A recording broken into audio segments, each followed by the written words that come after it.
Het voelt iets om op trots op te zijn. Hè. We zijn vervuld met trots, laten we het ophouden. Ja. Dat is, ja, we zijn heel blij met. Pierre Knoopsen was hier belangrijk en zeker voor de jongere garde. Ja, dat besef komt gaat later.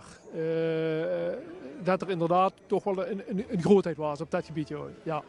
Is dit een terecht eerbetoon, dit standbeeld? Zonder meer. Ik vind het zonder meer terecht.